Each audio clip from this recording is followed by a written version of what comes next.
Chapter 16. Dr. Seward's diary continued. It was just a quarter before 12 o'clock when we got into the churchyard over the low wall. The night was dark with occasional gleams of moonlight between the rents of the heavy clouds that scudded across the sky. We all kept somehow close together, with Von Helsing slightly in front as he led the way. When we had come close to the tomb, I looked well at Arthur, for I feared that the proximity to a place laden with so sorrowful a memory would upset him. But he bore himself well.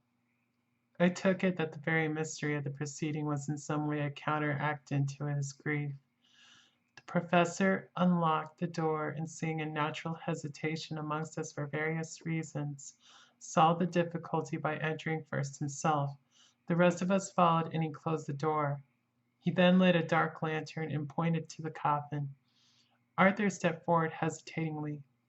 Van Helsing said to me, "You were with me here yesterday. Is the body of Miss Lucy in that coffin?" It was. The professor turned to the rest, saying, "You hear, and yet there is no one who does not believe with me." He took his screwdriver and again took off the lid of the coffin. Arthur looked on, very pale but silent. When the lid was removed, he stepped forward. He evidently did not know that there was a leaden coffin, or at any rate had not thought of it.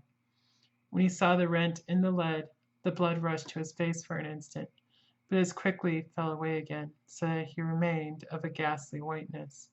He was still silent. Van Helsing forced back the leaden flange, and we all looked in and recoiled. The coffin was empty. For several minutes no one spoke a word. The silence was broken by Quincy Morris. "Professor, I answered for you.